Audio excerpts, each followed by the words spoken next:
We're live. Hello, hello, hello. Coming at you from Rhode Island, USA, Nashville, Tennessee, USA. We are the Nearly Deads, and we're talking about Kate Bush currently and how Steve and Javi are way cooler than me.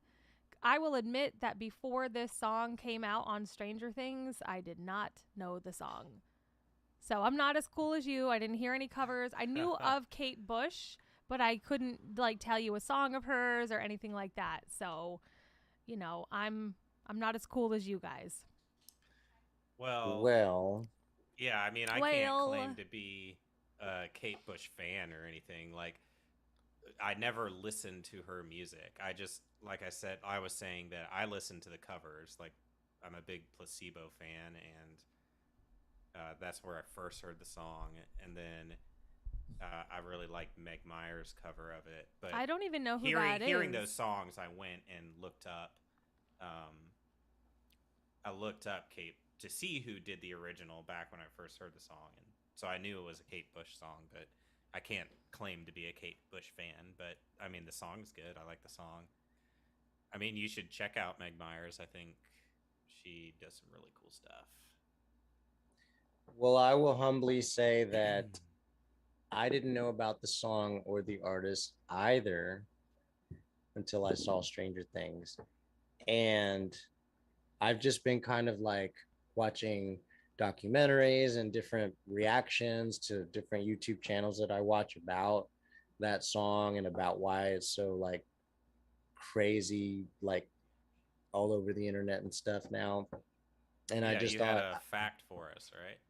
well, it's not, it's more of just like oh, I didn't know that, they talked about how she didn't do like very many live shows. She was like pretty much strictly just a recording artist, and Oh, like really? she produced her own albums, and that's she's like one of Bjork's main influences, and the guy from Outcast, not Andre 3000, the other one. Oh, that's Like, awesome. and like, yeah, I just thought that was really cool that like Big you, boy? yeah, I know, Big boy. big boy. Yeah, but isn't that funny though? Like, wouldn't that be such a bummer? Like, you're a group, you're a duo, you're one of the biggest groups in the world, and everybody, the casual listener, is always just like Andre and the other guy. I hate that I It's said like that. everybody knows I you're trying to like but sound so cool, like I know all about music, and you're like, the other guy. the Well, other Well, I guy. didn't, I But I you're understand. didn't not want the to, only one, Javi. You're but not No, the only see, one. I didn't want to say Fat Boy Slim because I knew that was wrong. nah, But it Right. big boys, a Kate Bush I He's knew fan. that. good, but to be real though, Andre is pretty much the face of Outcast. Like, he's the one that, for the casual listener who's not like an Outcast fan, if they think of that band, they think of Andre, because you're thinking Hey Ya, you're thinking the guy in the front with the fro doing the fingers, or like even BOMB. He's like sort of more the face of the group, I guess. Even though they're a duo, it's both their face. But yeah, I thought that was really cool that she like barely did any live performances. I was like, hell yeah. And Right up your alley. right. And that I she's hitting the charts like, 37 years after she had released that song. It's just like, damn. Yeah, it's Like, pretty. It's a testament to timeless, music, and um, I guess she was really hard to get too. Like she didn't license her music out very often. Um, is what I had read somewhere. Like she was very particular, and like they really had to like win her over. They really had to woo her, not wound. They really had to like tell her how integral the song was to the show and like everything before she even agreed to let them use it. And like, mm, boy, did it work out in her favor, right? The song's everywhere, and it's pretty cool. Yeah, I mean, the song's perfect. The lyrics are perfect for the show.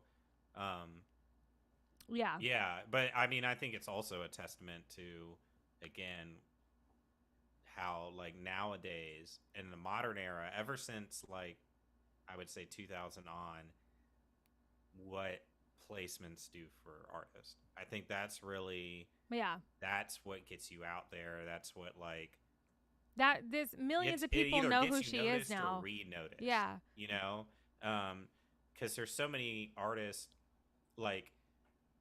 Well, yeah, even Metallica, they're huge, but they're talking about even that scene is giving them a resurgence Yeah. of like new fans and stuff. And so like placements will like a lot of times it's I would say more often than not is a Kate Bush scenario because movies will tend to license older music because it's cheaper.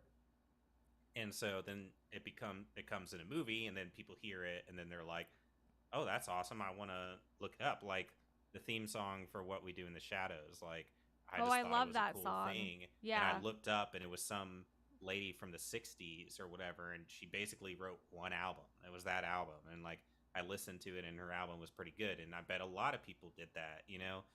But there's also the other side of it where placements really break artists. You get a lot of these like one hit wonders or not all of them end up being one hit wonders, but it's like they've been gigging or whatever and playing. People don't really know who they are. Their song gets picked up even by like a Coke commercial or something, and then all of a sudden they blow up because,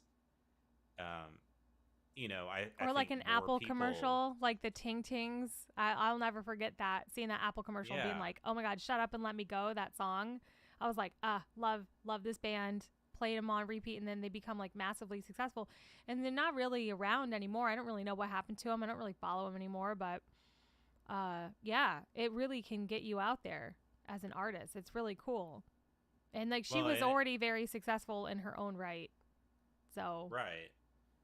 And Javi, you were kind of talking about like the not playing shows aspect, and I mean, I think that's surprising for the decade she was an artist. I think that was a bit unusual because, like, you know, back then it's like there wasn't the internet. You couldn't just like put your music out for people to listen. So for people to know who you are, you kind of had to play or get your records in stores or whatever. So that is a little bit unique for her. But Yeah. nowadays, that's not so uncommon because it is so easy to just put out music. And I mean, look at Dustin Burnett, who used to mix her albums. I mean, that's what he does with Zayd Wolf. He doesn't play live.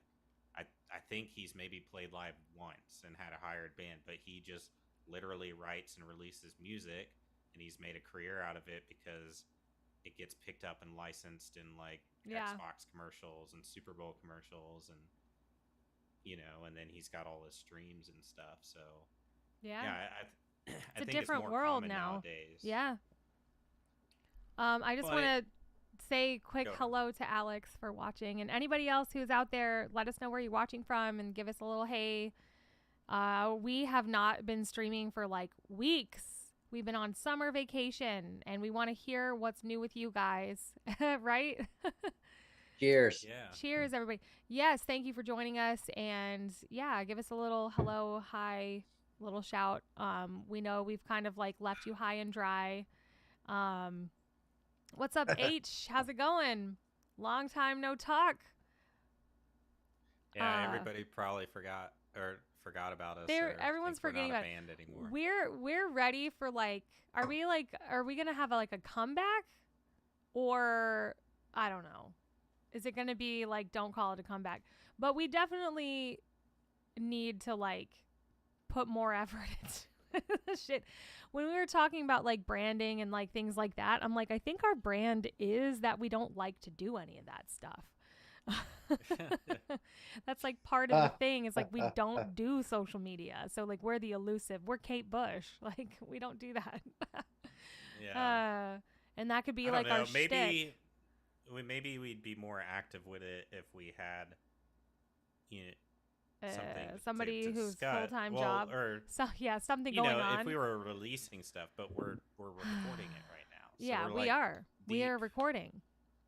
we're deep in the studio. You know, that's where our focus and attention is. And once we start releasing movie or music, we'll have you know, I we'll got have a, stuff. I got a, I got a big hankering for some acoustic tracks, man.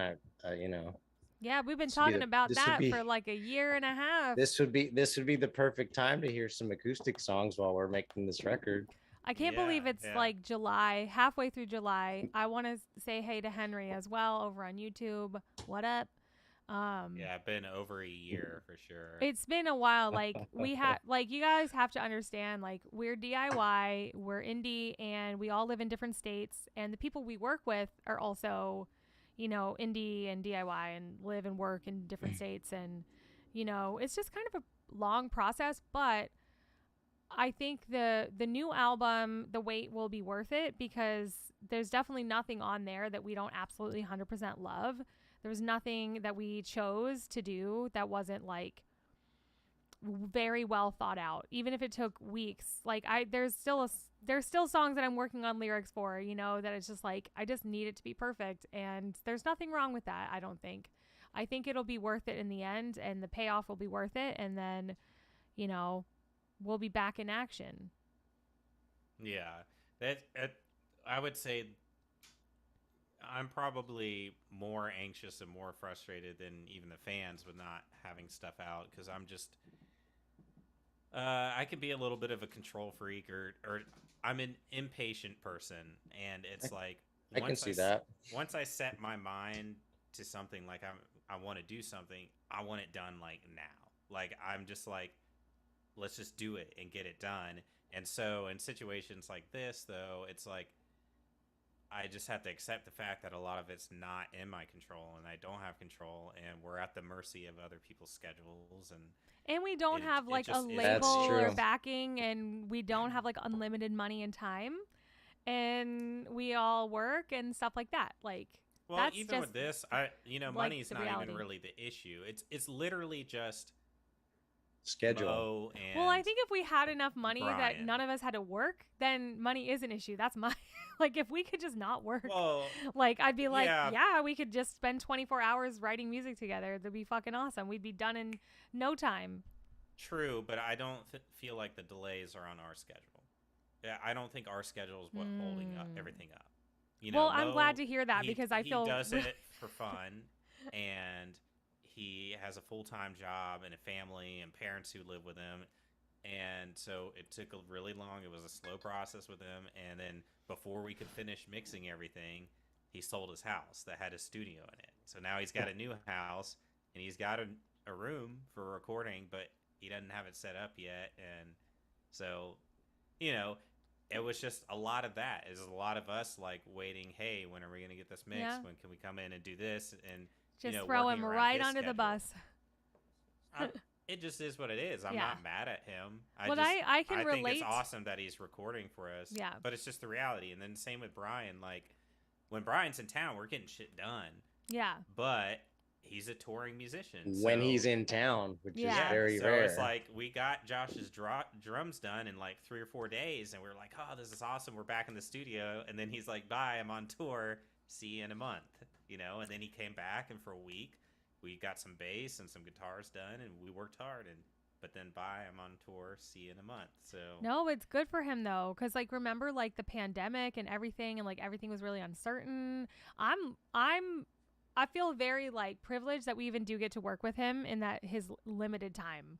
Like I think it's awesome that because he could easily be like, I really don't have the time for this. So I think it's cool that, I well, yeah, for you sure. know, I like- think you're. I I think you're don't know. maybe taking it wrong. I'm not blaming anybody, or Yeah. I'm not saying what they're doing is wrong. I'm just pointing out the reality that their schedules are kind of what is determining our timeline. for this Oh, album. okay. So you're It's- throwing it's everyone not under the really- bus I'm s- except for us. So me not being able to finish a song is not the issue. Again, no, not- it's like Yes. Okay. Great. Again, I not feel throwing I'm, under the I'm, bus. I'm, see that's a negative connotation. I'm not throwing under the I'm bus. I'm just saying joking. the reality. I'm joking. He's on the reality train, is what he is. Reality train. Choo choo. Yeah, it's just people have busy lives, and it's basically the Nearly Deads aren't over here just sitting on their asses doing nothing and piddling around. No. We're No. waiting for things to line up and schedules to line up, and when they do, we bust It's our gonna ass be like, and we make good stuff. But then we have to go on pause and on hold for a little bit until schedules line up again. and then people have to do things like release their own solo music and write books. That's so cool. You guys have been achieving so much more than me. I just want to shout out to Speedwolf13. He's been listening for 8 years. And greetings from Argentina. Damn. Yay.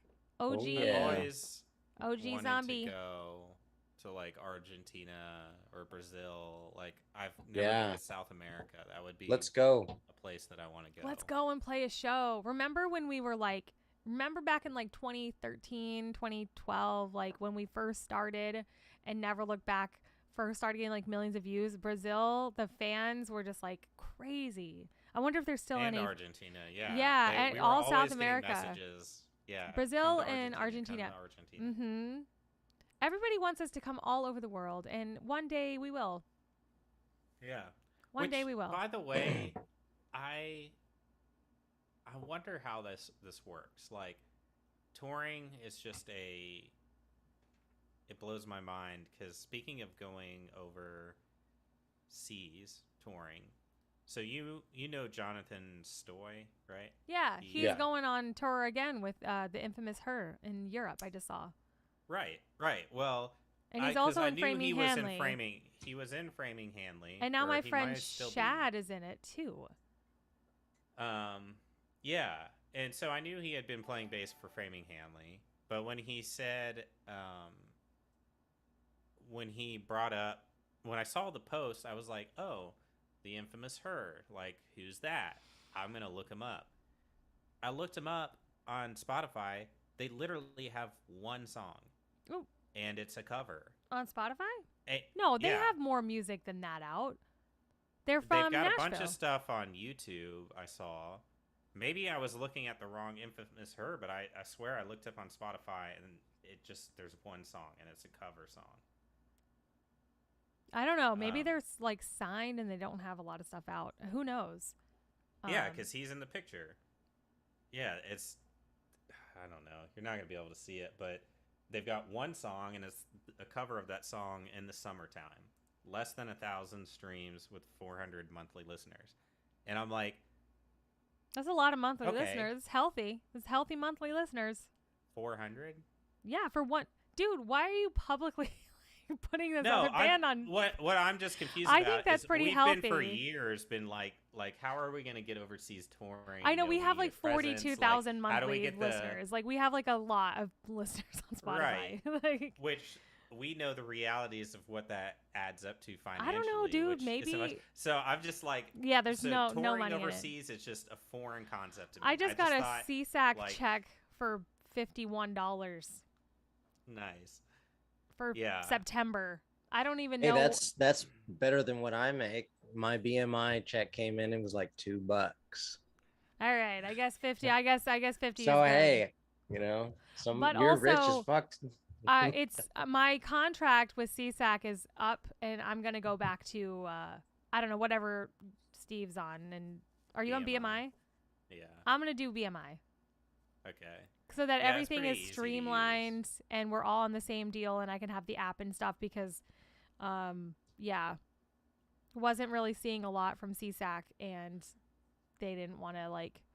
You know how you have to be like chosen to be in? They like sent me a letter that's like, yeah, I think it's just assuming because I haven't released a lot of my own stuff, and they're just like, yeah, we're not gonna like renew your thing, so good luck.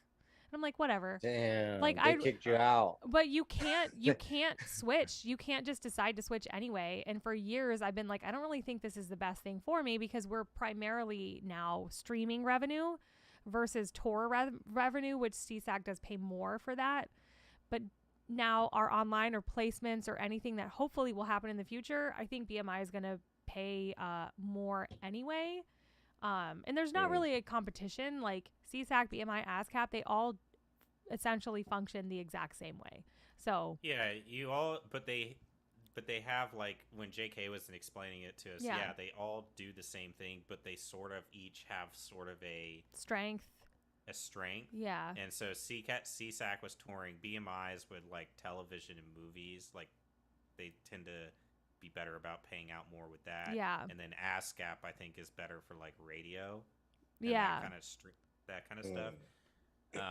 So like Because, digital, yeah, like 'cause- everything is going that way for us anyway. And I would love to see more streaming revenue because I think Steve usually makes more than me, or you get like these monthly payouts. And I'm like, I barely see $50 every 6 months. And you're like getting No, way more. I get quarterly, but it's for the placement stuff. Like, but our songs though.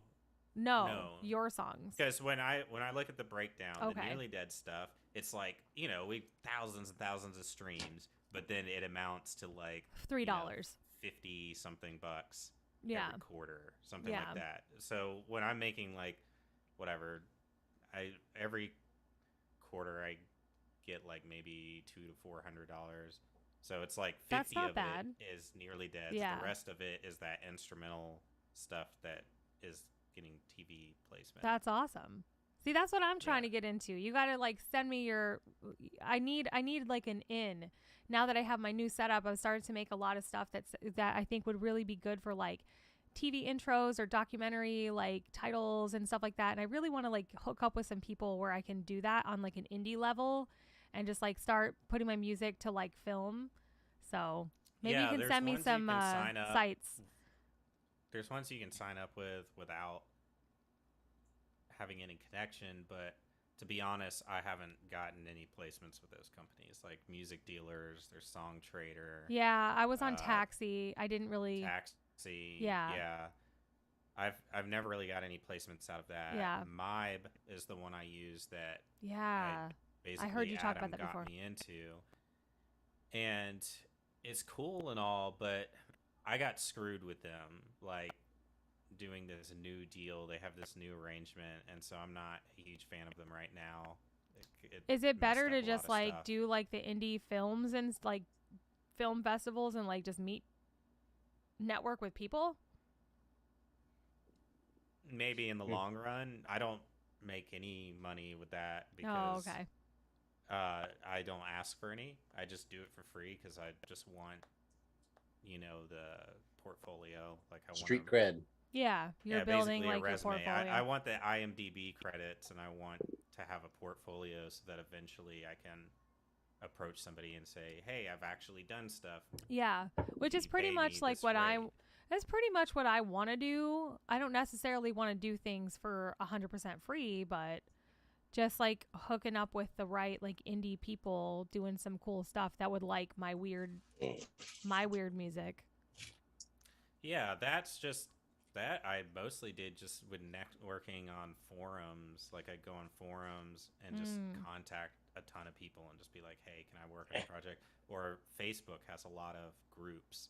So like, look, I'm sure you've got in your area, Like I just looked local. up Nashville local film crew. There's like 5 or 6 different groups that are Nashville, and I would just see people post, "Hey, I'm doing this film," and I'd email them and be like, "Hey, can I do Oh, that's a cool the music idea. for yours?" Yeah, and so that's how I make the connections there. You guys, there's a For huge that. fly in my So- room. There's a huge fly in my room, and it's that if you see me go like this, that's what it is. Sorry. What's going So- on, so- Hobby? It's There just- you By the have way, it. hi, Doolin. What's up? There you have it, Nearly Dead's fans. If you're trying to get into the music business or you have any interest in it, just Pour listen yourself to. out, and then maybe it will pay out one day. Wait, what did you say? It's funny because we were just like went on this long thing of the inner workings of what the business side is, and it's like I'm thinking in my head, okay, the fans are listening to this, Do and they're not like, oh care. yeah, that's pretty interesting, kind of. All right, dude. All right. So, Javi, pick a topic, man. What are we talking about? Let's talk about some Stranger Things, man. That's what's happening. You're right. You're right. Let's talk about What did Stranger you- Things. What did you guys think? Can we do it without spoiling? Yes. Like I mean, everyone's seen Absolutely. it. Come on. Everyone's seen it. No. Okay, then if everyone's seen it, there's nobody to spoil. Um. Yeah, So that's true. I mean, yeah, amazing, right? I don't know. Can we all just Anyone, agree? anyone in the comments, if you haven't seen it, now's your chance to say, Please don't talk about it. spoiler alert, alert. Don't say anything. Yeah. You have 10 Hey, seconds. what's that? Apple juice in your jar there, Javi? Yeah, it does this weird thing. It's got like foam at the top. Fucking, like, It a doesn't Metallica. ferments. Hey, cheers. Isn't to there your a Metallica fermented song? apple juice. Metallica song called Apple's Juice in the Jar. I don't know. Maybe. That was a joke. Oh. Whiskey in the Yeah. Jar is the song. Ha. Ha, Well, LOL. I'm trying to think. There was a couple shows back to back that I was like binging. There was Stranger Things, and I feel like there was one right before that too that I was just like, oh yeah, there's that. The Boys. So and then let me the talk about The Obi-Wan. Boys. I finally started watching it, and I'm on like episode 4 of season 1, and so far it's really good. So I'm glad me and Jordan decided to start watching it. I'm pretty hooked already. It's crazy. Is that the superhero movie? Superhero Yeah, TV? Yeah. Oh, cool. yeah. It I like it a lot. pretty intense right away. Pretty intense, like subject matter and stuff. Like I don't know. I definitely like. I've heard nothing but rave reviews, so we were like, "Are we just gonna start watching The Boys?" Because we had nothing really to watch because we were waiting for Saul to come out, like a new episode.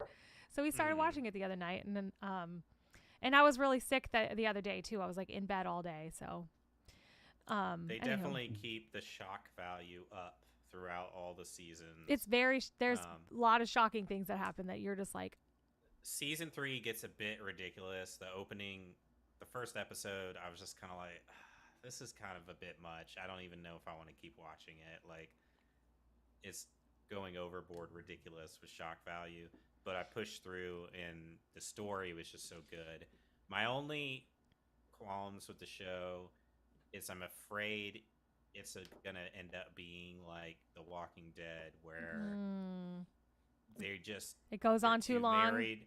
Yeah, they're too married to the original cast, and it's like people need to start dying. Like you need to start killing people. Well, Like- let me tell you what other show People like need to start dying. and do you guys think Well, there needs to be stakes. You need to feel like there's like an actual risk. do you guys feel the Yeah. same way about Stranger Things a little bit? Yeah. A little bit, but I mean, they're Eddie they're going- dragging out. Oh, spoiler alert! Vecna is the same thing that was haunting Will in season 1. Like, duh! Like that was pretty obvious that this whole upside down. Why else would this one entity be focusing on this one area?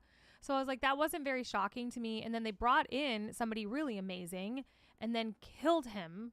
So it didn't make any sense to me. Like, why would you bring in something that everyone loves and then just kill him? They're right gonna away? bring him. They're gonna bring him back. You think? I'm hoping That- because I don't think so. I gut literally feel. was sitting there being like, Dude. this can't be happening. This can't be happening. Like he's Eddie the Munson most likable. was the best character in the entire season, hands Yeah, down. for sure. And I was kind of bummed that the cheerleader died early on. I know. I because thought was their cute. little I thought it was their kind little of- cute love story was going to be something, Yeah, and then I she thought that just was kinda died. cool, like, oh, she likes the nerdy kind of metalhead, and It's- he's into the cheerleader. It could be going in kind of a weird direction, like where I was like, all right, if they don't wrap this up soon, though, we can't just be fighting Well- Vecna for 3 more seasons. Like that gives me the There's Walking only Dead one vibes. more season.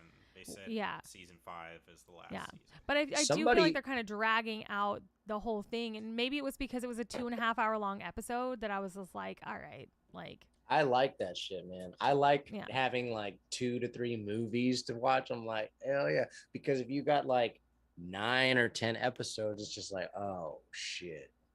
I'm gonna have to like pace my ice cream binge. Yeah. Every episode, I think, of this season was at least an hour. They were all an hour. there to was an hour like and a 2 or half. 3 episodes only, and one of them was like 2.5 hours, and one of them was like an hour. It was like a whole ass movie. It was Well, the no, last there was 2. like 6. There were 6 episodes, right? They released 4, and Oh, then they took yeah. a break, and then they released 2. The last The 2 were last like 2 were really movies. long. Were like movies. Yeah, those were both Yeah. 2 Yeah. hours, I think. But yeah, no, I think Eddie's dead. Eddie's dead. I think the girl, she's coming back for sure. Running Up the Hill Girl. Oh yeah, Max, running up the Max, hill, yeah. girl. Running Up the Hill Girl. Yeah. Max is So, coming back. yeah, she has. Well, she doesn't have to, but we hope she does. But there was like so many times where I was like, oh, they're gonna kill somebody major, and then they didn't.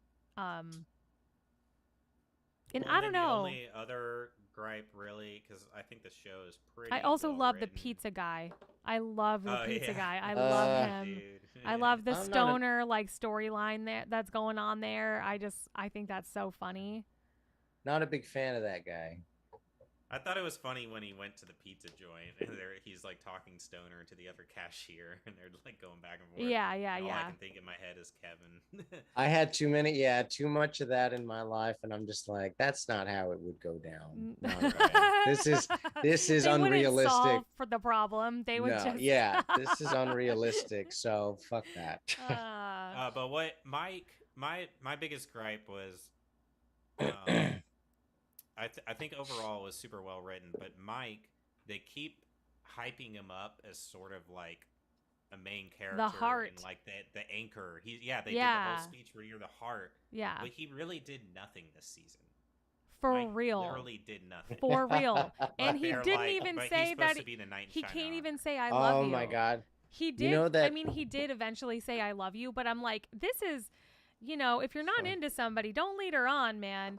And But they're like high schoolers. Like they I don't know know. what they want. Like, No, I know. The relationship's not super believable. Who's the kid with the bowl Right. cut? Will, can Will. we all just admit that Will is in love with Mike? No, Oh, yeah.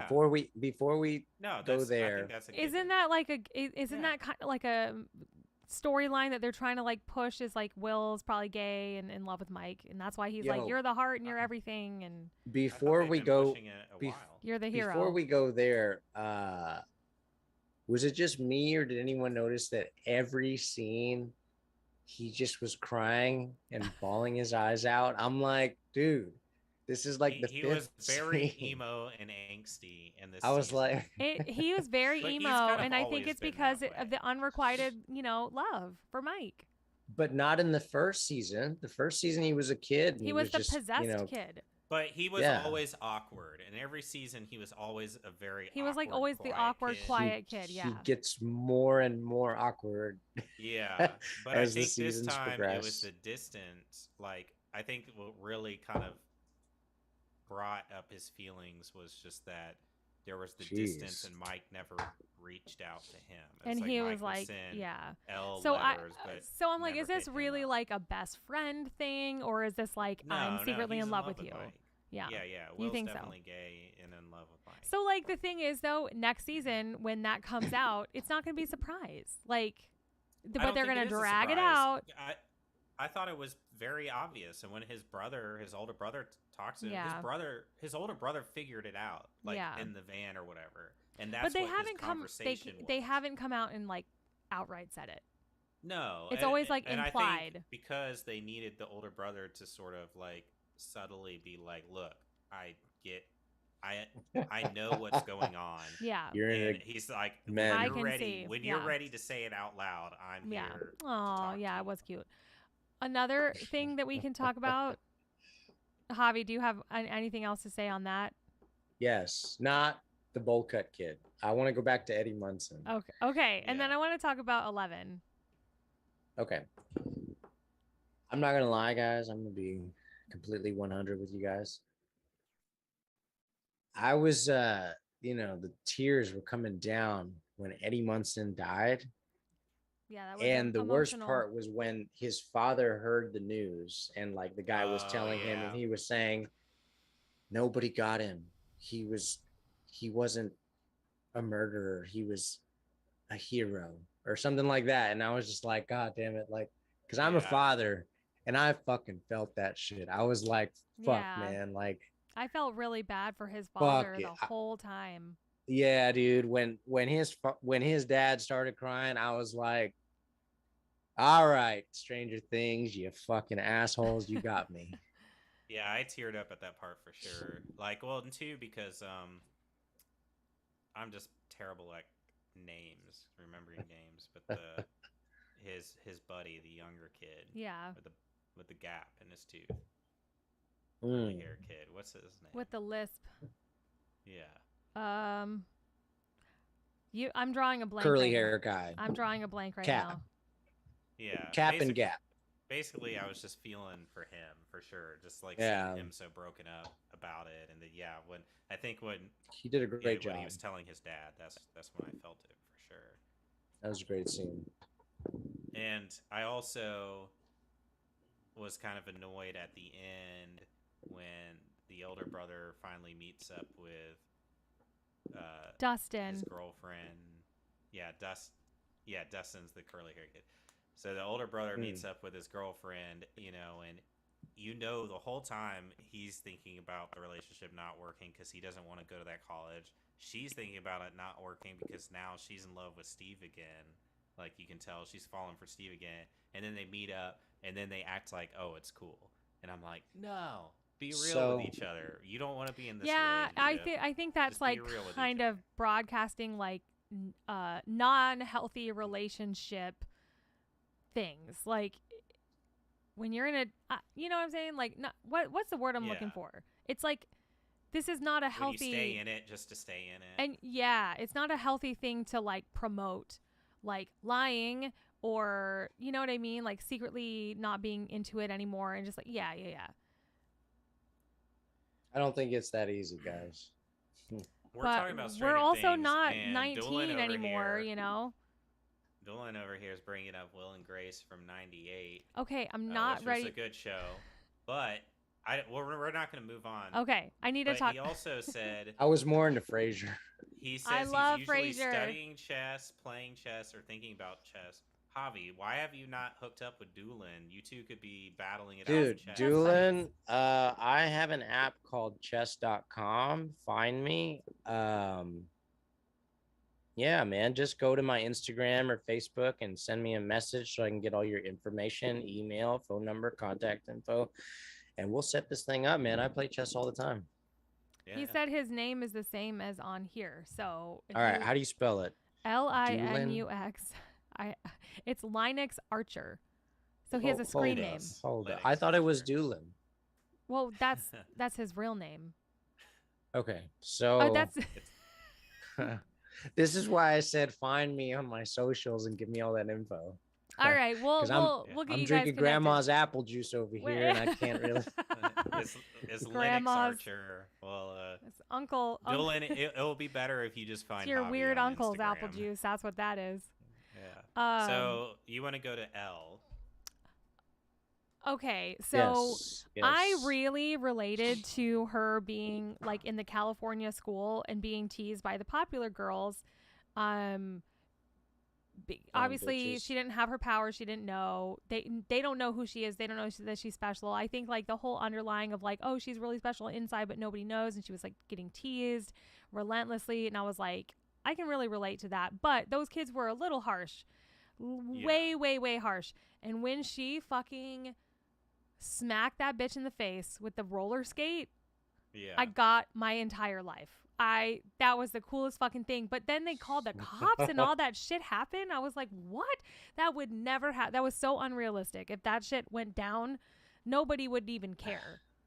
But I that don't was know. amazing. I don't know. Nah, I Smashing mean, somebody It's assault. if you But yeah, they that's were assault. like They would call the teasing her cops. relentless. They were like circling around her and filming her and like they threw ice cream on her and what do you think is Yeah. gonna fucking happen? Which, by the way, Nah. you're No. bringing up my I loved favorite it. I part. was like, I wish I Oh, could have broken some I- girls' noses back in my day. I loved it too. I thought it was awesome, but to She call it deserved yeah, she did deserve it, and it was an awesome But scene. I Roller thought it was Rink would have called the unrealistic cops. that But they would have called the cops, and she Yeah. would have played Would have for victim, sure. and the cops Yeah. would have been like, "Oh, well, we have this girl that got teased, and then we have this girl that got her face smashed in, so we're gonna fucking put this girl in jail." It's yeah, like, well, yeah. As far as I her like guess, going to I don't jail and know. all that, maybe been I extreme. thought that was a but- little extreme for like what is she supposed to be 15, 14? But they definitely would have called the cops at least, because the parents would have complained. You broke my my daughter's nose. Like whatever. Y'all never I never got into fights, but I know a lot of people who got into fights and got their noses broken and like nothing ever happened. It's just kids being kids, right? Right. I don't know. She deserved it. She fucking deserved it and I thought it was great. well, maybe because it was with a roller skate, it was like attempted murder because you like are using it as a weapon or something. I don't Well, here's that scene just reminded me of my favorite part of this whole season is this is the season that Stranger Things and the writers really leaned into references, and this whole season was like Player One for me with the nerd references. know. It's just that how uh, much because this each season kind of has a theme, and this season was the horror theme. So that whole scene was a Carrie reference. Like when she gets the right. ice cream thrown on her was basically Carrie with the blood. Yeah. Um, the the kid's dad or whatever, the one in jail was played by the actor who played Freddy Krueger. Um, Oh, no way. so yeah, so he's in it. It was a reference to him. There were some other references. There were an amazing amount of Star Wars references, which I loved. So the whole scene when they're in the bunker and that big general guy brings his military troops to go in and get L in the bunker. That whole scene is shot for shot the very first scene of the first Star Wars movie. So when he busts in and like the and the guards of the Oh bunker my are god. all hunkering down with their guns, and then he busts in, his soldiers go down the hallway, they're shooting the guards, and he just kind of walks up and then approaches the doctors there. It's all shot for shot, the same exact scene from the first Star Wars when Darth Vader and the stormtroopers Oh my god. board the ship and capture Princess Leia. So they totally reference that. Then later on, when they're um, in the van going to the Russian base, the nerd guy with the glasses and the beard totally drops a "I have a bad feeling about this" line, which is they say it in every Star Wars movie. It's a through line. There's I have a bad feeling about this. I'm Yeah. like, so many Star Wars references in this episode or this season. I'm like, I was geeking out. I would see it and I'm like, yes, Brothers, you get me. Duffer buffers. Jesus. Duffer Buffers. You know what's crazy? Because I was watching this YouTube podcast, dude, and he was just saying, like, man, people love familiarity. Just give them what they already like, and they fucking go ballistic. And Steve's like, No, yes. more. Yeah, Yeah. nostalgia. I mean, It's nostalgia's Nostalgia. crazy. real. Or I think what it more for me, what it more is it's that kind of sort of club mentality. People want to feel like they belong. They want clicks. That's why fandom exists because when you're a Marvel fan or a Star Wars fan, you feel like you're a part of this group and there's other people that like the thing you like and you can that's it's relatable. You have something in common. That's why our fans, it's like, We're you nostalgic at know, this point. well, yeah, it's like our fans can We be really friends with are, each though. other because we're Yeah. common. It's like they all like the Nearly Deads, and so they're part of this Zombie Nation group. And like Coheed fans are very much like that. But so when you see references in films, it's like it's sort of that nod of, oh, I see what you did there. You like what I like. You made a Yeah. reference to what we both like. I can relate with the director to a degree, and I mean, that's why Ready Player One, the book, was such a popular book. Is it all it was doing was referencing all these hits from the '80s that people love. So you read it, and nostalgia plays in, and you're like, "Oh, this is awesome!" Like he's talking about that thing I love. I watched Venom and Venom 2, and they were right. I liked Venom. I liked Venom 1. I don't know. What are your thoughts on those movies? I don't like. I'm not into Marvel, really. I don't know, man. I no interest in watching them. I saw the first one; it was okay. I didn't see the second one.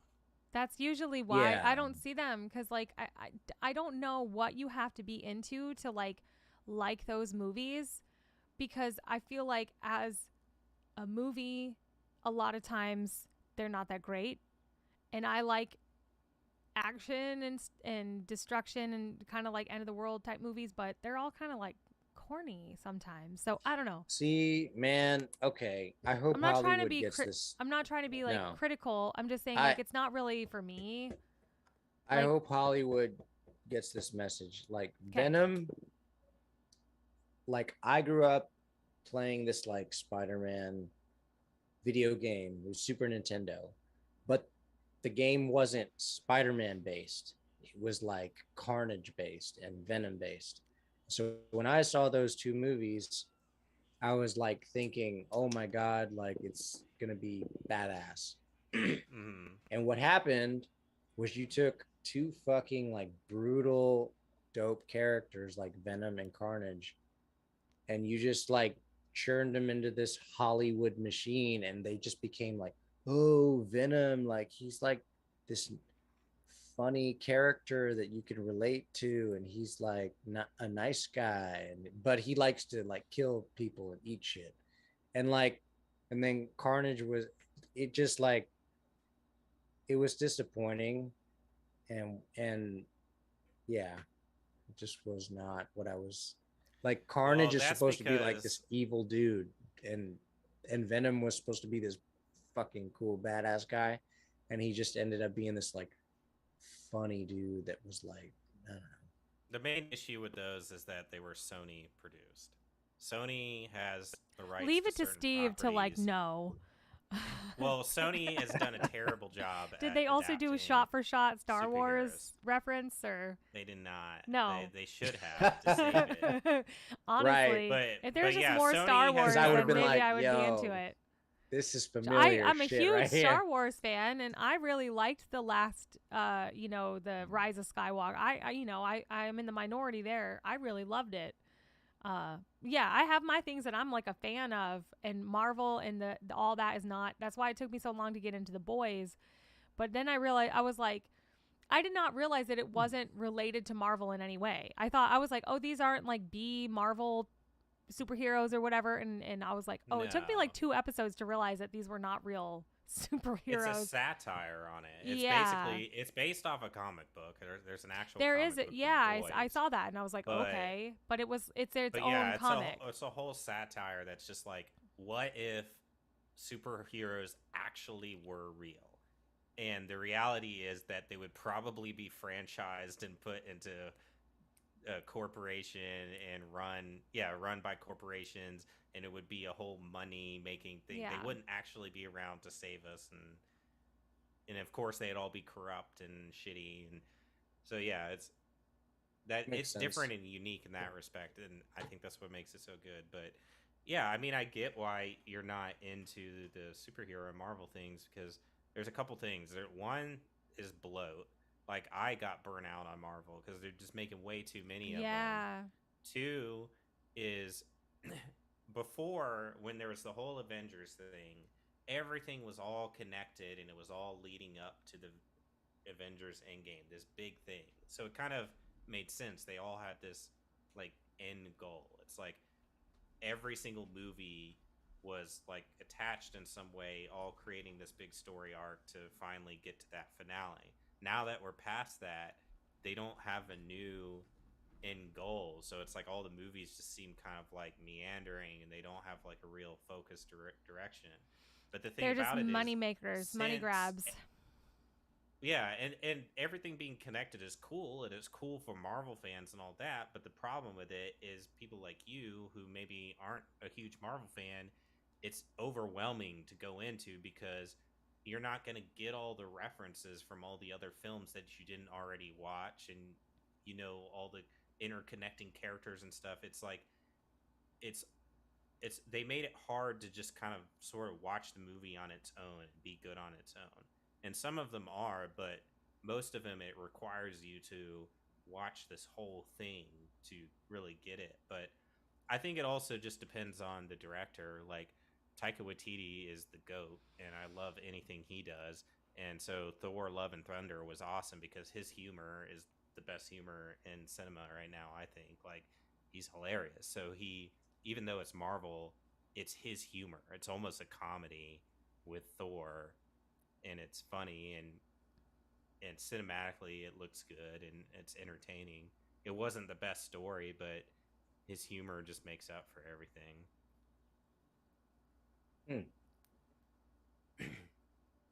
But yeah, I don't know. I get your feelings about Marvel for sure. Mhm. And I like Woody Harrelson, but as Carnage, it was just it didn't fit. Yeah. They needed somebody more menacing. Back to Netflix, I started up. They released a Resident Evil TV series, and I think it's great. It's better than any of the movies that ever came out. The Mila Jovovich movies. It's much better than any of those It's a bold movies. statement. I don't know. I watched the Really? first. I watched the first episode. I was like, meh. Resident Evil is not necessarily my thing. Like, it's another thing where it's like the exact same Dude. storyline over and over and over again. Like, what is? Dude, I I don't don't The think show is a big departure from the movies as far as storyline goes. It's very different. Oh, it's and that's why I think it's apocalyptic and better. blah blah. There's monsters. Like, I don't know. Like, is that bad of me to Dude. be like it's all the same thing? I don't They're all think convoluted, Ah. for sure. I'm just- I don't think Am I being overly Any critical? movie- Like, I don't think any movie or any TV show can do the justice the first time that I played the first Resident Evil game and I walked into that mansion and I was like, oh shit, it's dark in here. And there's Yeah. fucking like, and then you go into a room and you hear, and you're like, and then a zombie pops out and you're like, oh shit.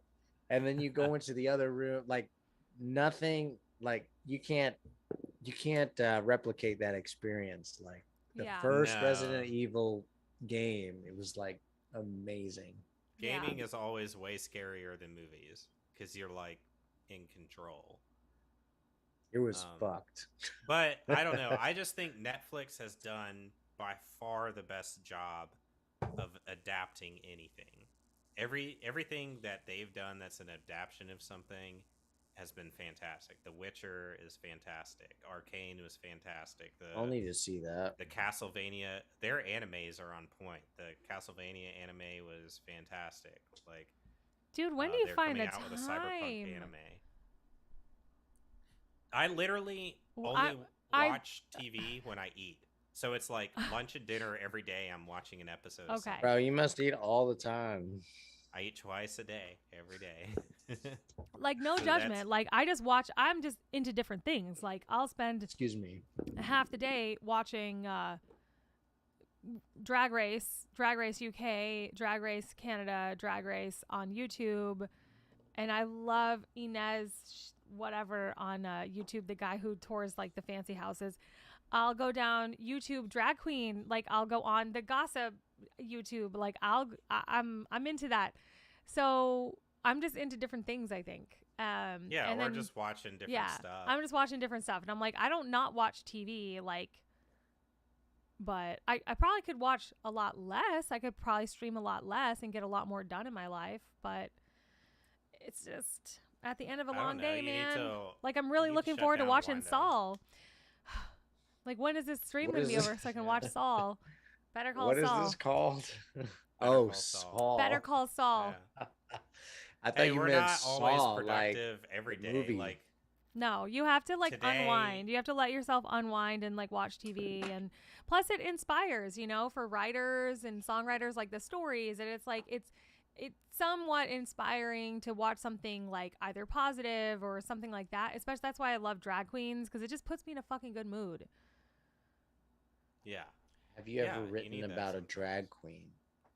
No. Or sometimes you need stuff to put you in a bad mood. I don't know. Like, either way. TJ, what are you doing with your life? I- You need a song about a drag queen. Okay, man. Fine. The last one, that's all right. There's been some good stand-up things on Netflix. I watched Bill Burr's most recent one. He said a lot. Oh, of good shit, but it I was want to watch hilarious. that one. Is It was that so good? good. It was amazing. And then I need to watch Dave that one. Chappelle had one that was really good, and Oh. it was basically, what did they call it when you go and speak at your college? You're like a Commencement speech. commencement. It was basically a commencement speech. He went to the art school that he graduated from, and it's like a 30-40 minute special, and he's basically just talking to the students there, and he talks about his experience, kind of becoming a comedian and going to that college and getting out there. And I thought it was pretty cool. It was hilarious, and he was there too because they were going to name the hall, the performance hall, after them, but Wow. he declined it. He's like, I don't want it to be named after me. He's like, what I want is, he's like, I'm trying to be a voice and encourage people for artistic expression. You know, it's like a lot of people trying to, you know, say things about me and drag me down, and you know, he's like, you know, the whole point. I saw the fly. Did you see the fly in my fucking Yeah, camera? almost hit you in the face. But yeah, he unveiled the thing. I feel like and this he was is a really bad omen, by the way. Flies. I need my Flies, husband. gross. I got like 5 of them Babe. on any given day. No, it's a horror movie thing. A fly is like a bad omen. Like, this is not the tea right now. This is not what I Yeah, need. flies, It's a fly in my fucking crows, house. upside down crosses. Oh. Oh my god. I guess the 5 cancel each other out. Fuck. That leaves Well, one left anyway, over. just everybody shout out to Soul Queef. He's on. Oh, Queef, What what's Nice. up? So queef. What up? Yeah. But sorry, what were, Haven't had some queefs in saying? a long time. What were you saying before the fly interrupted? Oh, I was just saying, you know, I thought it was cool that he declined to have it named after him, and Uh-huh. he had the hall named the whatever school hall for freedom of artistic expression or something. Yeah. I That's feel cool. like Dave Chappelle is like the Eminem of comedy, and he's just too good. He's surpassed. Dude, he straight he's up. he's surpassed the point of where like you can actually relate to your audience. It's like, dude, you're so good. I don't get it anymore. Like Well, he like- straight up says in the special that he's the greatest like comedian. yeah, it's like, okay, you're so good. I'm not laughing anymore. Like, I don't know. He's really good. You're so good. I'm not even laughing anymore. That Yeah. that is very like what was said, and I don't remember vibes. Hmm. He's just too good. It's like, all right, man, you're good. We get it. Yeah. He knows his stuff. Speaking of Dave Chappelle, man, for whatever reason, the other night suggested on Prime was like Half Baked, and I was like, yes. Good movie. It's like, yeah. It's totally like Big Lebowski vibes, only like with weed. It's just great. We didn't watch the You whole know- movie, but it was very nostalgic for me to turn it on. You know what's crazy is I watched Big Lebowski and I thought it was really good. And then I went and rewatched it like years later and I was like, this isn't as good as I like remember it being. I don't know. Is that just a solo opinion or I don't know. feel For like- me, I like it more every time I watch it. huh. Each time I watch it, it's like I'm picking up new things or new moments. Kind of like with Dumb and Dumber. I'm like, you know, I'm hearing I love Dumb and more Dumber, yeah. comments or something. I feel like Yeah. it gets it's like better you're with catching- age. I will Hmm. say that the Coen brothers, like, that's probably one of the only movies of theirs that I do like. I kind of like Fargo too. Really? Fargo's awesome. Yeah. Mhm. And well, what's the one with Brad Pitt too? Is it Burn After Reading? Or Haven't seen Was that he one. in- I think he did that one. or was that Yeah, Coen brothers? He's been in a couple. Yeah. So, but like, I mean, there's Oh Brother, Where Art Thou was really good. no, that was good, and I mean, I guess No Country for Old Men. I mean, we all know that's like critically acclaimed or whatnot, and everyone just Raising Arizona. everyone just eats them up. I don't know if I watched Raising Arizona actually since I was like very young because it's an old movie, but they don't.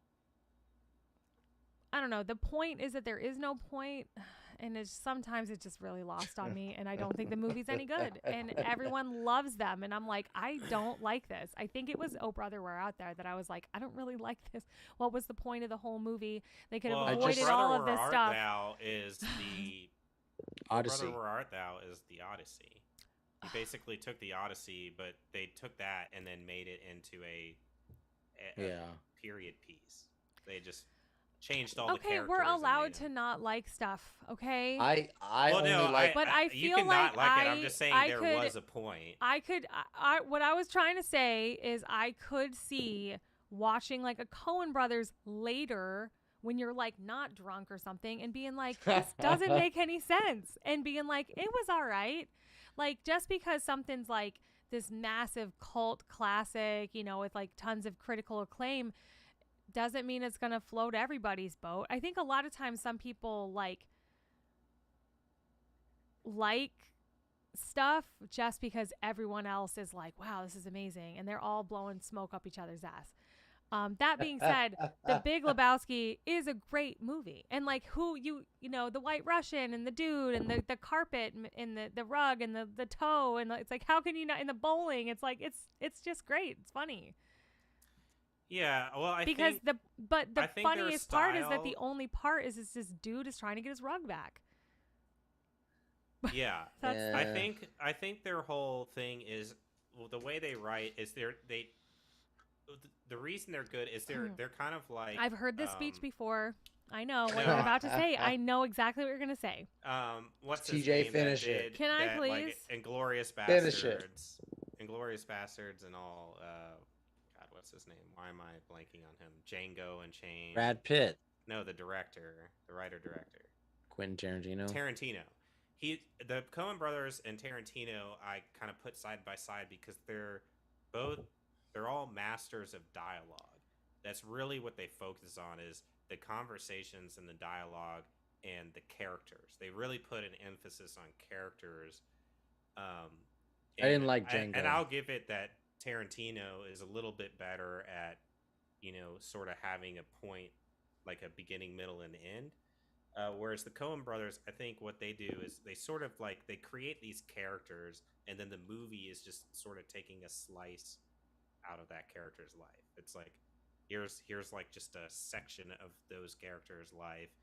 Here's all the events that happen in that section, and it's just good because the interactions that they have and the experiences all those characters have and the things they go through in that slice are entertaining. But I get what you're saying, that, you know, they don't always have, you know, the best finale. They don't have any whatever. finale because it was just the snapshot or whatever. Hail The only Caesar thing- was a recent one. It was okay. Hail Caesar. True Grit was pretty good.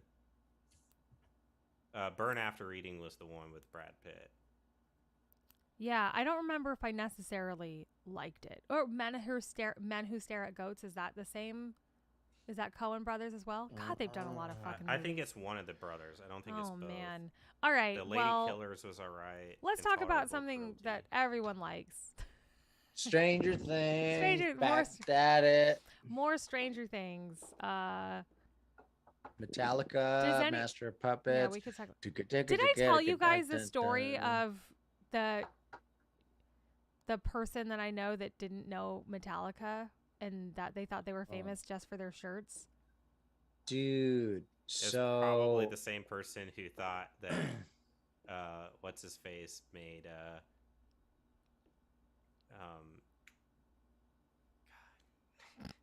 Black Sabbath or Ozzy Osbourne famous was.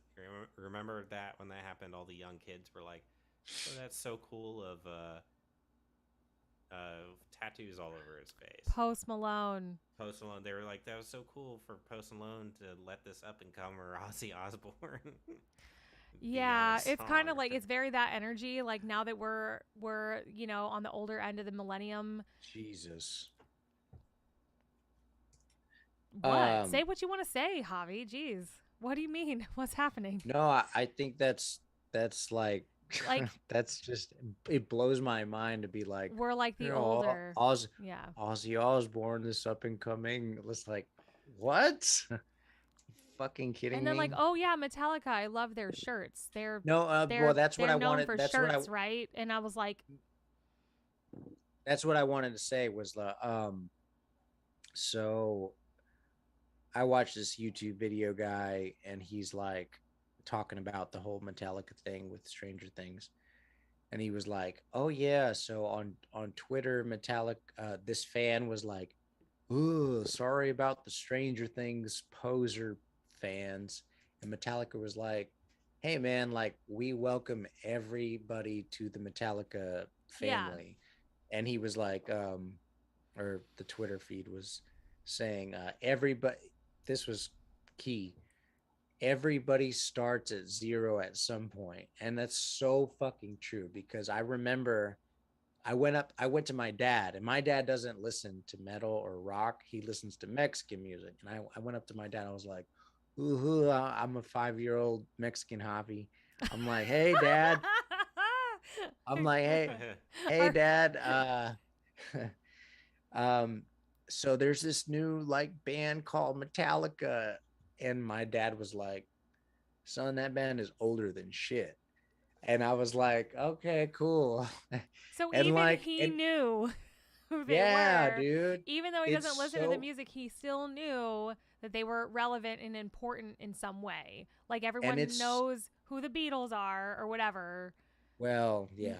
And it's so fucking true though, because it's like everybody has to start somewhere, whether you found them out through this way or that way or that way. Like, you know, unless you're in the band and you started that shit, like you found them out through somebody else. Yeah.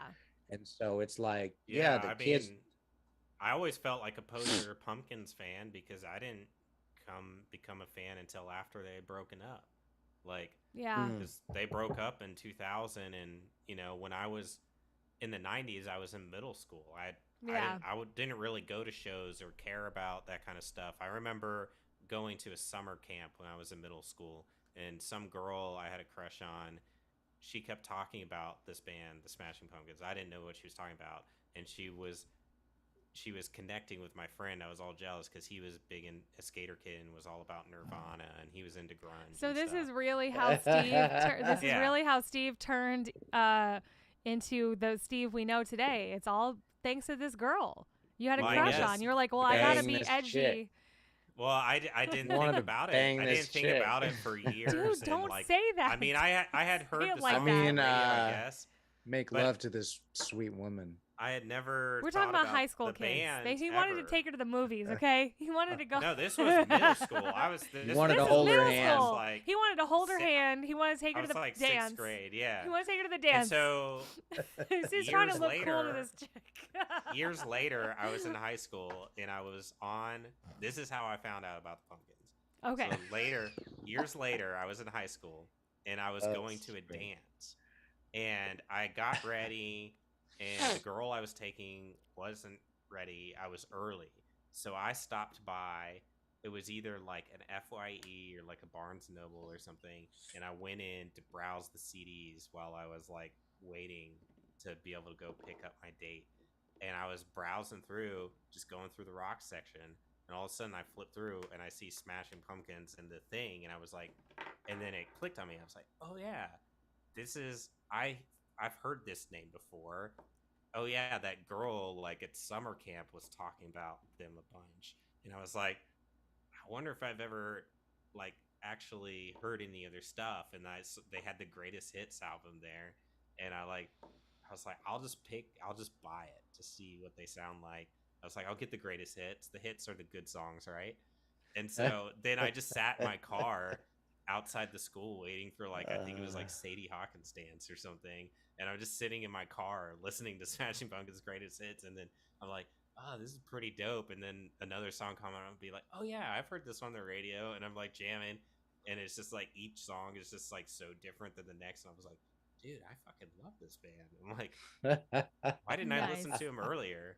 Well, Yeah, I feel so like I was exposed to most of that kind of music by watching MTV. Like, it used to have Yeah. music, yeah, and it used to have music videos, and you used to be able to turn on the TV, and there was just music and videos, and it was crazy. It was wild, and you'd be like, "Who's this?" And then at the end of the video, there'd be the little white thing in the corner that'd be like, every "Whatever, night Soul Queef. whatever." Yeah, bye, Soul Queef. Thanks for joining us tonight.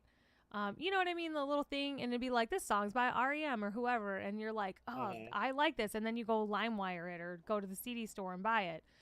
Like LimeWire. when you mention like walking through the CD store, like that, what a thing that like nobody does anymore, because you would go not knowing what you were looking for, and then I would buy stuff just based on how cool like the cover looked. Yeah, the album art. Yeah, and be like, well, I guess I'll give this a try, you know, like it was I not bought- a I- thing. I bought a Lily Allen CD because of that. I Just being love like, Lily oh. Allen. I was like, oh shit, this looks dope as fuck, and she's kind of cute. And then and that's actually not a bad record.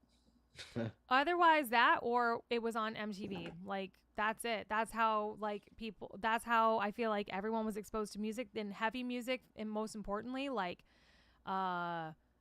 VH1 used to do music in the mornings. Fuse. I would have all those channels on like all the time.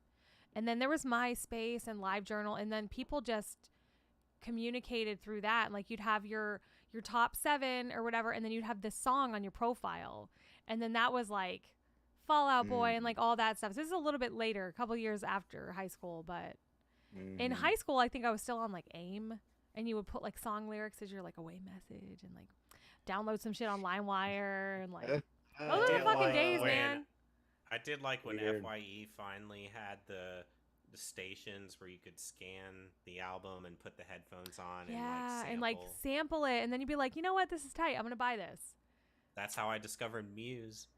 I Nice. was in there and I was like, Yeah. dude, I've heard the name Muse. I was like, I feel like I've heard of them, and I scanned it and I scrolled through, and Stockholm Syndrome came on, and I was like, Is that the one with Oh, that man. sick bass line? It's weird. yeah. Or no, Time is and- Running Out is the one I'm thinking of. Is that also called? Hysteria is the one with the bass line. Okay. But Stockholm Steve. Syndrome has the crazy guitar riff, and I remember seeing the music video, and I was like, this is crazy. They're at like a talk show, and the windows break, and all this wind's blowing everything Yeah. out. They're Steve, I have such an amazing band. I have 2 questions for you. Yeah.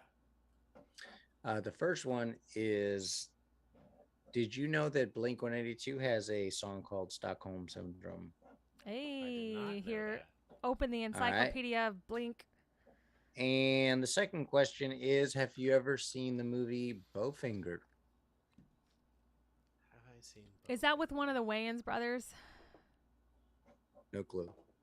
No, I have not seen both. Okay, well, there's a scene in there where Heather Graham asks Steve Martin if he likes Smashing Pumpkins, and he says, "Yes, I love to smash pumpkins." Jesus Christ! Ah, that's a good movie. It also has Eddie Murphy in it. Go check Eddie it out. Murphy. That's what I was thinking. It's like this Yeah. dude who's like a superhero, right? No, Steve Absolutely Martin not. and Eddie Murphy have paired up a few times. I'm pretty so what it is Eddie Murphy is this famous almighty god of an actor, and Steve Martin is this like indie film director, and he's like, man, I remember the movie now that you're And mentioning he was- that he was an and he- actor. yeah, and he was like, if only we could get this character Eddie Murphy on our film. Well, turns out Eddie Murphy has a twin brother, and he's like kind of retarded. And so he's like, dude, you look just like this superstar. Like, we'll just get the twin brother to be in our film, and people will think that it's legit. And so it's like this whole These were different times. Well, I say retarded, but he's not retarded. He's just special.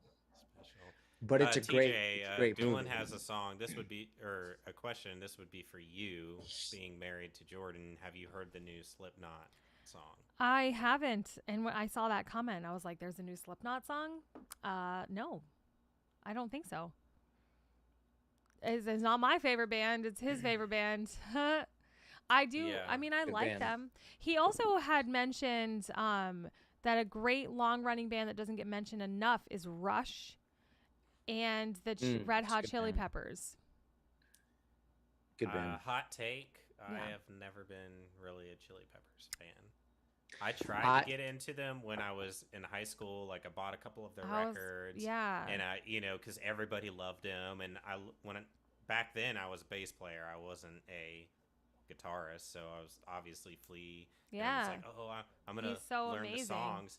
And I don't know. I liked a few of their songs, but then I just kind of I felt like it started to all sort of sound the same, and I kind of was over it. I was like, yeah, I can take them in doses.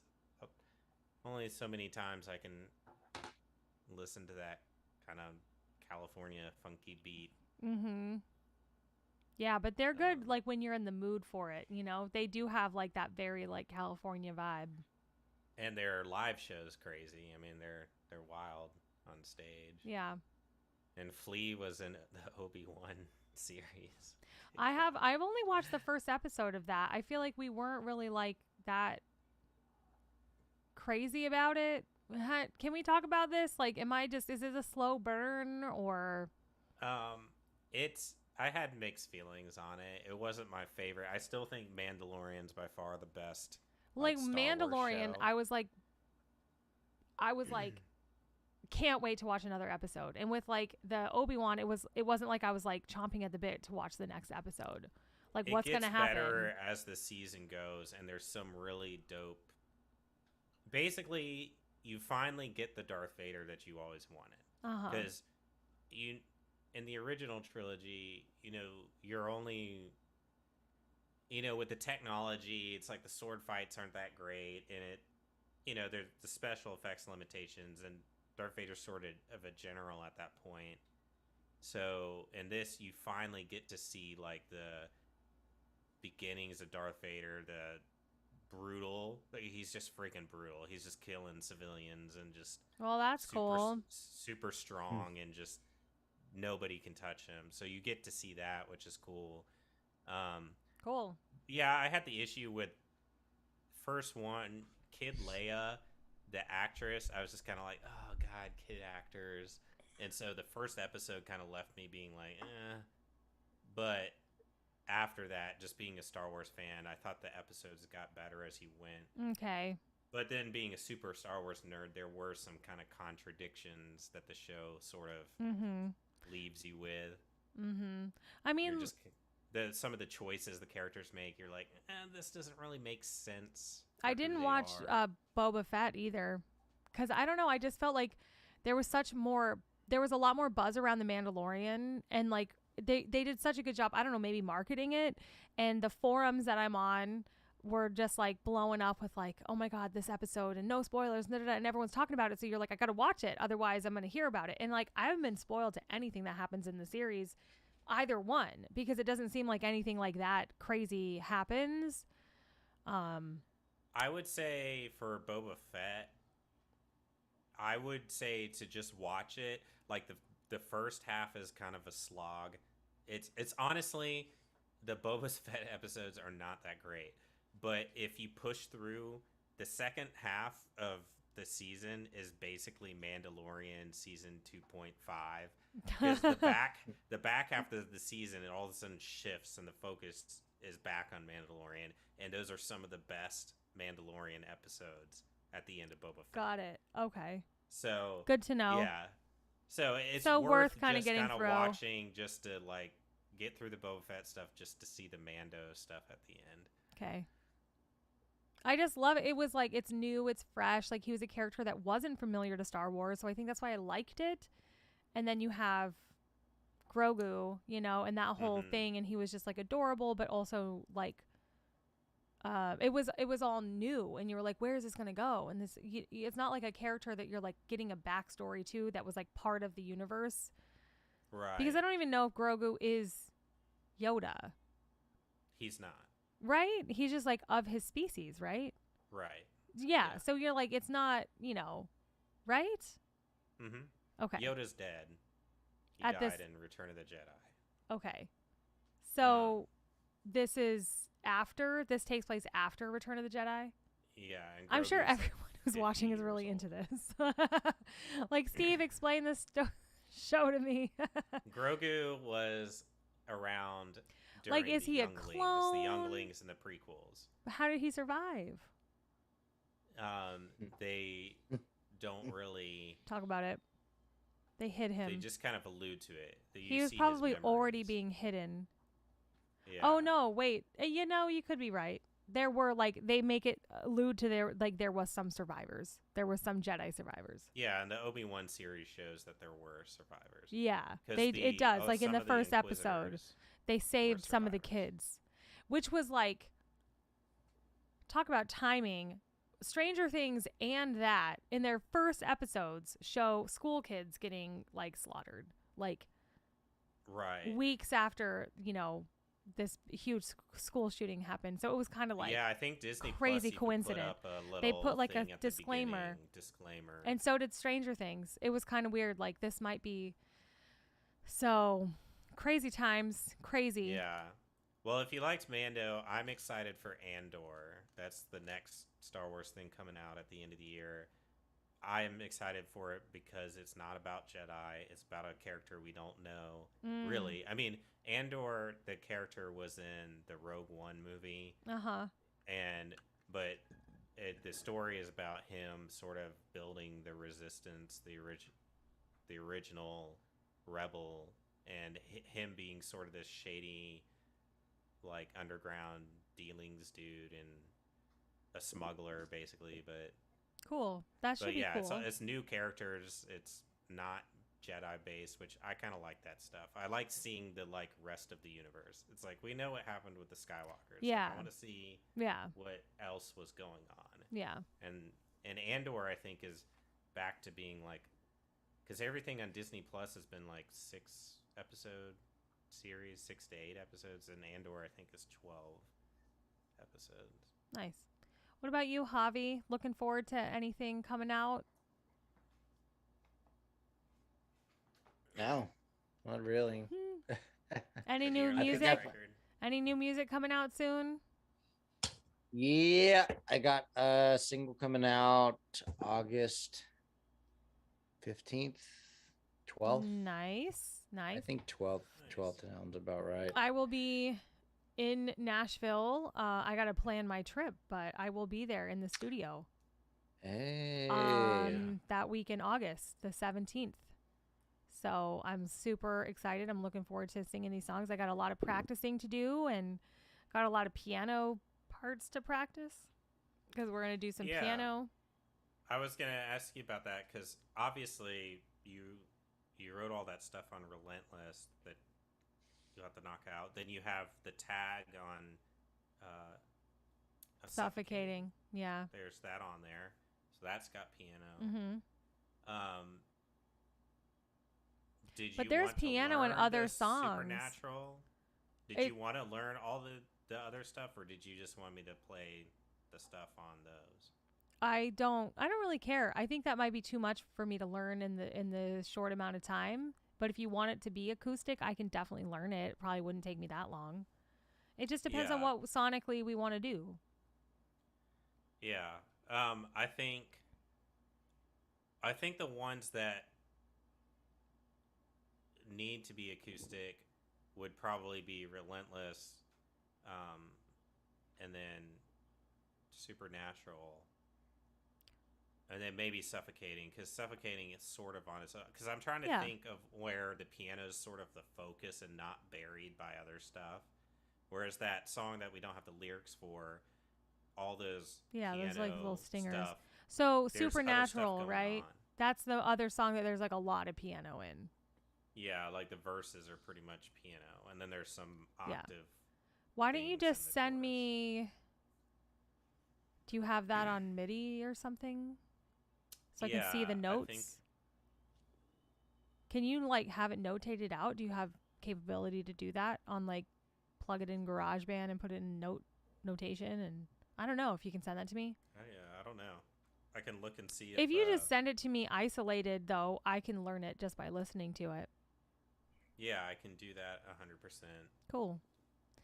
Well, you heard it here first, folks. Lots of things in the works. Steve, talk about your new book. Hey. Yeah, I wrote a short story, and it's psychological horror, and I just released it on Amazon self-publishing, so you can If you Get it guys on follow us on Kindle. social media, we posted the link. So y'all should buy a copy. It's like, I don't know, $5-6 on Amazon for a paperback. I bought my copy. I can't wait to dive in. Yeah, Steve, it's I think $5.50 for a paperback, or if you have Kindle, it's only 99¢. Or if you have Kindle Unlimited, if you're somebody who reads a lot, it's free. So Steve, you guys I think should give it a try. I think the fans and I are dying to know, how does it end? No, you have to read it. Yeah, Javi. It's a short book. It's less than 100 pages.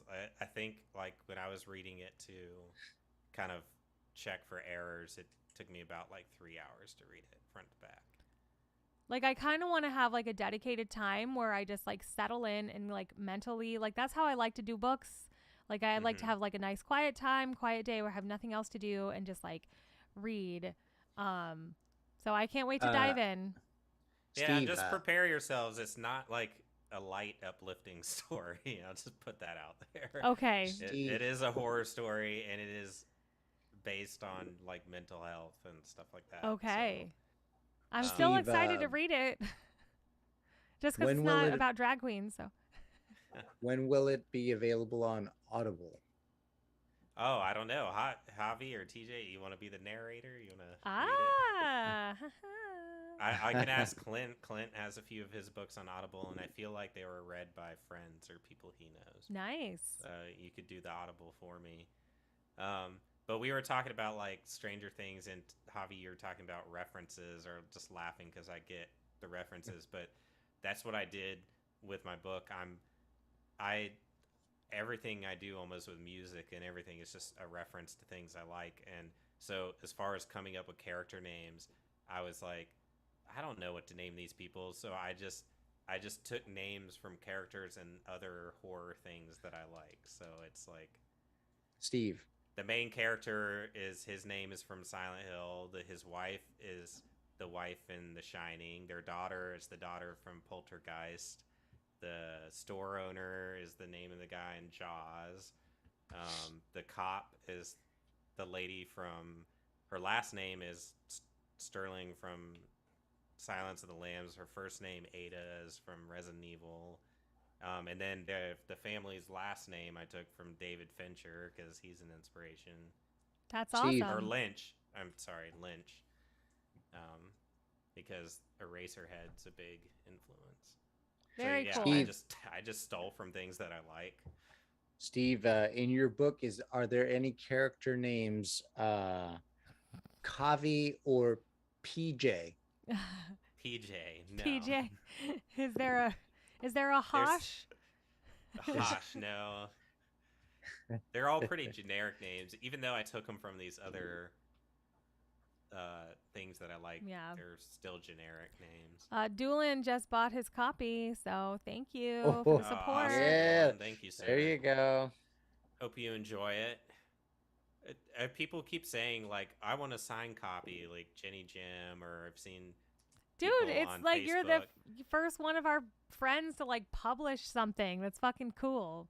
You should do Yeah, signed but I'm copies. like, but I don't. I mean, I guess I'd have to buy some and then sign them and then ship them because I'm like, I don't know unless I know you, because it just, they print to order and ship directly from Amazon. Why don't so- yeah? Or yeah, buy one and sign it and then ship it to her. Yeah, I guess that's the only way that I'd be able Yeah. to do it. This goes out to Doolin, Yeah, it's Linux Archer. You need to find me on Instagram or Facebook He so we did. can. He said Oh, he did okay, and he messaged perfect. you. Oh, Yeah. perfect. Okay, awesome. Yeah, and by the way, my sister did the artwork. And I stuff, like the and artwork a lot. I think it looks really Nice. cool. It looks really intriguing and like it really speaks to like it's okay, this is like a horror suspense, you know. I like it. Yeah, I told her. I mean, the only direction I gave her is like, I didn't want the characters to be on there because I didn't want the cover art to give anybody direction to who or what the broken man is. And so I was like, there's something that happens in the book that I think would work as like sort of a background for the book. But I was like, I really like those old like posters, like those Hitchcock movie posters, like Yeah.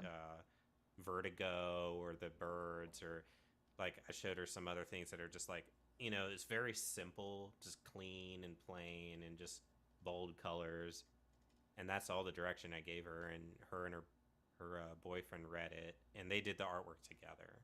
Like, he's an illustrator, I think, or does like graphic design or something. So That's awesome. Steve, yeah. is the man in your book broken or is he repairable? You'll have to read to find that out. Javi. Hey, there you go. But yeah, it's cool. I think the most fun about doing stuff like this is just like we've, through the band, just met so many creative and talented people and made friends. And so it's fun to like do projects where you work with different people. Like, and I know you and Javi collaborated on some things, and we've met, I've collaborated with other people, but then like Josh, who did our music video, he's like, we get Daniel to do photo stuff all the time, but then Josh is I saw he was doing headshots for people, and I was like, well, do you want to do my headshot for the book? And he was like, yeah. And then Clint, we met through Alex, Alex was a fan of the band, and Clint was self-published, and he offered to read it and give me pointers, and then he said he liked it, and he was like, I'll edit it for you. And I was like, can I pay you? And he's like, no, I'll just do it. And then he was Wow. like, yeah. And then, so he edited the whole book for me, and he walked me through the whole process of self-publishing. And so it's just That's been a lot of awesome. fun, just like bringing all these people that I've met throughout my life who are just creative, doing other things that can help me out, or even with the music side projects. I think it's just fun to work with different people. I think I've spent so much of my life doing things on my own and just doing my own thing. Yeah. And so outside of the band, I'm always just doing my own thing. The band's really my only opportunity to sort of collaborate. So it's been fun to try different things and collaborate with other talented people and get their kind of viewpoints. Steve, Mm-hmm. would you say you are involved in an orgy of creativity? Dude, what? Of Just creativity? too much Yeah, I guess you grandma's could say apple that. juice. Dude, Too I much like grandma's that apple every juice. time he asks me a question, his glasses are are, down like, on down his there. nose. Javi, you remind me of like when my grandma or grandpa would read, they'd always have their glasses down here because they needed them for reading, and that way they could look up to see distance above the glasses, but then look down and read their paper. Old timey glasses that used to like only be half like this. Yeah, Like they're like Ebenezer so Scrooge. small. The little thing, the little reading glasses. Bifocals. Yeah. Bifocals, yeah. You're really leaning yeah. into the whole dad thing, Javi. Yeah. But we are near the end of our time here, so I think we should wrap it up if that's all right with you guys. Yeah, I could eat.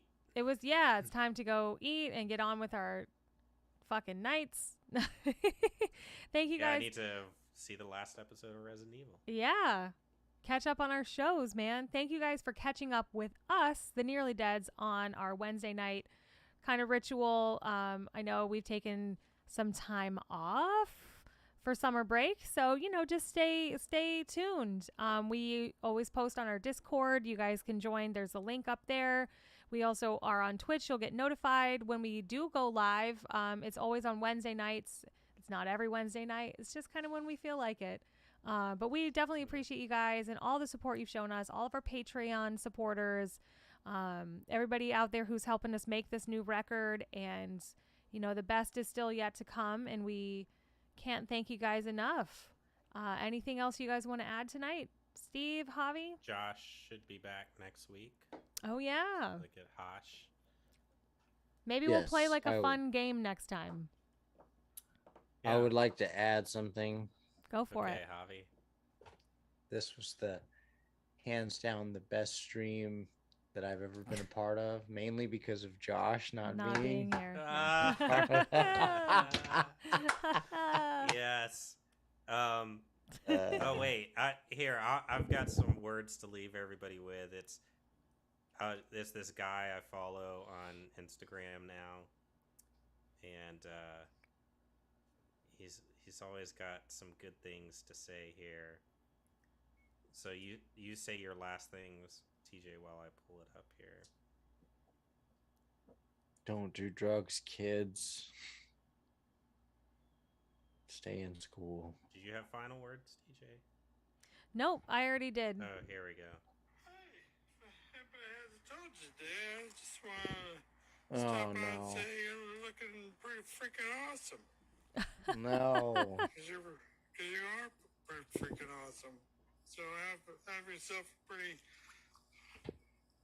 freaking awesome day. I love it. All right. Daniel Howell sends me that shit all That's the it. time. That's all I wanted to say. Okay. See you around, stuff. Bye. Bye. All right, guys. Thank See you you, around and and we'll stuff. see ya. Zippity doo dah. Zip it Later, up. peeps. Zip it up and zip it out. Bye.